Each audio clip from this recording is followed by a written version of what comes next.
বিয়ের আগে ভাবতাম কি বিয়ের পরের জীবনটাই মনে হয় ভালো। যখন মানে বিয়ের আগে যারা বিয়ে করেছে তারা বলতো কি, বিয়ে কর তখন বুঝবি কি জ্বালা।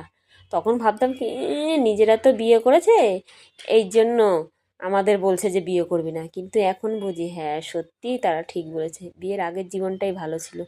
কোনো চিন্তা ছিল না, ভাবনা ছিল না। এখন কত চিন্তা, সংসার, স্বামী, ছেলে মেয়ে, মানে জীবনে কত চিন্তা। তারপরে আবার বুড়ি হয়ে যাচ্ছি, তখন আবার সেই ছেলে মেয়ে তাদের ঝাঁটা লাথি খাওয়া পড়ে থাকবে সেই দুইজন বুড়ো বুড়ি, বুঝলে।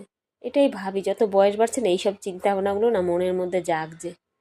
তো আমার মেয়ে কী করেছে, কালকে বিছানায় পেচ্ছাপ করে দিয়েছিল, তো বেড কভারটা পাতা ছিল, তারপরেও কী করে জানি না বিছানায় লেগে গেছে। তারপর ওই বিছানার চাদরটা তুলে ফেললাম। ওটা কাঁচা চাদর, কালকে কেচেছিলাম, তো কাঁচা চাদরটা আর কাচবো না, ধুয়ে দেবো শুধু। আর এদিকে দেখো দুপুরে রান্না করতে চলে এসেছি, তোমাদের সাথে গল্প করতে করতে শাক আর এই যে মাছের ঝোল